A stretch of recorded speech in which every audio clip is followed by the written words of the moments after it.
This is Dr. Tori. Welcome to the Influence Everyday Show, where we make every day better and we influence for good.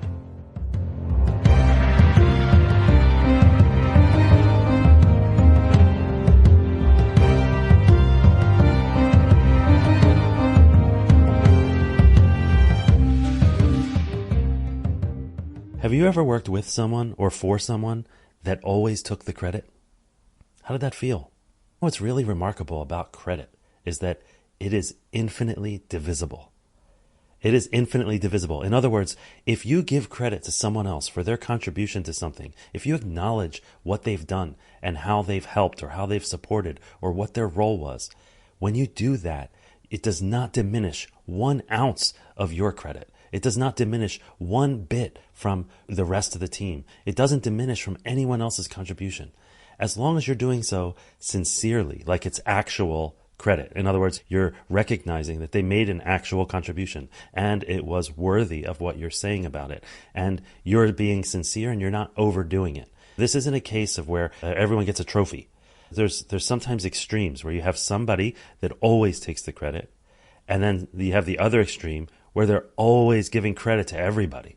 It has to be sincere. And when it is sincere, it's magical. B, it can be divided as much as you want, like to all of the people that is appropriate to give credit to. And to give credit to those who are unseen, to give credit to those who are unheard, to give credit in front of others is actually a sign of leadership. To take the credit destroys your team. To take the credit destroys your leadership. It undermines it. It's a slow, gnawing burn underneath if you are taking the credit. So when it comes to giving credit, there are lots of things that it does for us. It builds trust. If you've ever worked for somebody that gives credit, especially when you're not there, and it gets back to you, what does that feel like? It feels amazing, right? It builds trust with them because when they're in a room that you're not in, you know that they're going to give the credit. You can trust that person in your absence. It increases engagement. If somebody acknowledges what you've done and how you've helped, doesn't it make you want to do more? It does. But when somebody does the opposite of that, when they take the credit, what does it do? It makes you want to do less. It makes you want to just sit on the sideline. It leads to gossip. It leads to undermining. So giving credit and realizing that it's infinitely divisible is an ultra powerful tool of leadership. It motivates people. It boosts morale of the entire group. It creates and supports like a collaborative culture. If you want people to work together, you can't just mandate it. You foster a culture that actually makes it feel good, that actually makes it worthy of discussion and reward, and that they trust that it will be acknowledged and some good will come of it. And long term, the people that regularly acknowledge others for their contribution, regularly acknowledge good that is done, and those people actually slowly build up a character of doing that all the time. In other words, the more you do it, the more it becomes part of your fiber. Not only does it affect your reputation and the potential for, we want that person to lead our team, or we want that person on our team. That sort of reputation builds, but more importantly, it changes who you are. It changes who you are. It's like you talk about all this stuff out there about gratitude and, we should do gratitude journaling and we should express our gratitude. Guess what? Giving credit is one of the ways of expressing your gratitude. Give the credit, share it, spread it, say good things about what other people have contributed. Now, there are common mistakes. One of those is to be insincere. When somebody is insincere as they give credit, it is all over their person. It is all over their body language. It is all over their facial expressions. It is all over their voice cadence and their speech. It is so incredibly obvious to everyone except the one who is insincere about it. So if you can't sincerely give credit, it's better to not give it because it really is incredibly obvious. So there's that.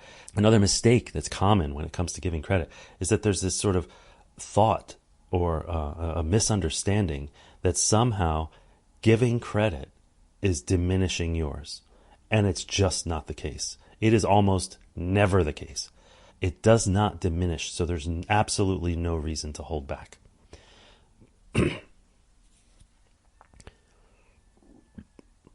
Another mistake is to be too vague in our giving of credit.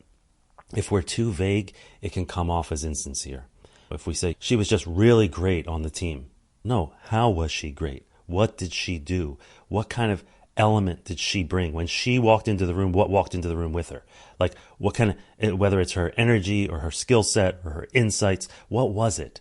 Be specific about it. Don't be too vague. It's a huge mistake that people make. Another mistake is that everyone gets a trophy kind of thing. Okay, it's one thing if that happens when you're in kindergarten and first grade. Perhaps it makes sense there. But when it comes to adults in the workplace, that culture of giving too much credit, spreading it to everywhere. I just want to give a shout out and let's give some kudos to so-and-so. Come on. These are people who read leadership books where it says you have to give credit or give kudos and give shout outs, but they're doing it to everybody. It doesn't make sense. In fact, it doesn't feel good. It feels dirty. It feels like you need a shower. And then what's worse is if they're constantly giving credit to everyone and then they leave someone out, it's worse. It is far worse. So beware of trying to create this culture of everybody clapping and everybody, oh, great job. If it wasn't a great job, highlight the things that are truly great. So that's a huge mistake, is to do this everyone gets a trophy kind of thing. The other thing is another mistake. It's not as common. The people that are good at giving credit are really good at this part, and that is to acknowledge the invisible contributions. See, a huge mistake is to overlook those invisible contributions. Those invisible contributions are the ones that make the thing work. If you're running events or you're a public speaker or something, like when I'm on stage and I'm doing my public speaking, giving a keynote, or if I'm in the crowd running a workshop, guess who are like amazing, under the radar workers? It's the ones that set up the room. It's the ones that are running the audio and the visual. If you're not acknowledging them and their role, the whole thing, I don't know if you've ever been to a conference where the audio is awful. Like, we really need to appreciate our AV people when we're at a conference, because they do some incredible work. And when it's not there, you really notice it. It's like wearing pants. Nobody notices that you're wearing pants, but they'll certainly notice if you're not wearing pants. It's like that. Those people, those foundational, under the radar, invisible contributions, that if they didn't do it, it would all fall apart. They need to be acknowledged. They need to be acknowledged. Too often, they're not seen and they're not heard and they're not acknowledged. And I'll tell you, it is so uplifting for them when they are acknowledged in a way that is sincere, authentic, and when they are truly appreciated for what they do. And then the other thing about credit, another common mistake, is if it's delayed, if it's too late, if it's after the fact. Have you ever seen where somebody gives a compliment and then somebody, I wanted to tell you the same thing, that I thought you did a really good job. No, like that's a little too late. I'm not saying don't give the compliment, but sometimes that doesn't feel as good. It doesn't feel as sincere either. So don't delay it. Like, make sure you acknowledge them in a timely fashion. Now, let me give you some practical tips on giving credit. First is to be specific, like very specific about what that person contributed. If they contributed something that was unique, that is very different than what others do, if it's their superpower in a way, you want to highlight it. You want to say, you know what? When she came onto that team, she brought X, Y, and Z. Like, it added this element to the team, it added this element to the project or this element to the work, and it was sorely needed. And so we want to just, acknowledge her contribution, et cetera, right? So be specific about what they've contributed. Not like, oh, it was great, or it was wonderful having her on the team, so I want to thank her for her contributions. No, get specific. She brought an energy that we were lacking for years. And when she came, our entire team changed, our productivity, our morale, all of that changed when she joined our team. Be specific. Okay, now another practical tip is to balance being public about the credit and being private about the credit. If you're public in giving credit, one, again, make sure it's not in a sea of shout outs to everyone. But if you're giving credit in public, it's ideal if it's surprising. In other words, if they're surprised, if they didn't know you were going to do it, if it didn't feel predictable that you were going to do it and you still did it, you still acknowledge them. That is unbelievable in terms of its scale and what it feels like when somebody receives credit when they did not expect it. The other is when it's private, that is often a great time to really elevate it. To single them out and say, can I talk to you for a moment? And then you give a little time, pull aside, and then sit down and say, or talk to them off to the side and just say, you know what, I've been thinking quite a bit, and I really want to thank you for your contribution. What you did the other day, or what you brought to the team, or what you did, like you say it privately in a way that is sincere, in a way that feels important. It feels like you've isolated this moment and you've been thinking about it and you've really wanted to share it with them. If you do, that will last for months. It will have impact downstream that you can't even measure. The other thing is if you can weave it in to part of the narrative. Okay, if you've built something together and this thing is not just a project, it became a center or an institute or something like that, you should weave the stories of other people's contribution into the story of the founding of that thing or the completion of that project. Weave them into the narrative. Make it part of the story. You can completely undermine credit you've given before.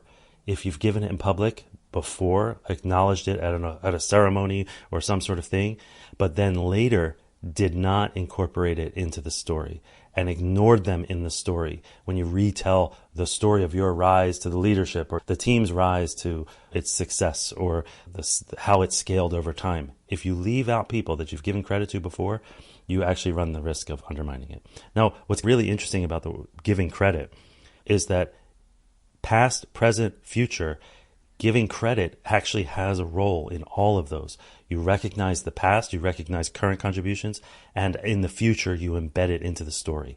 You embed it into the narrative.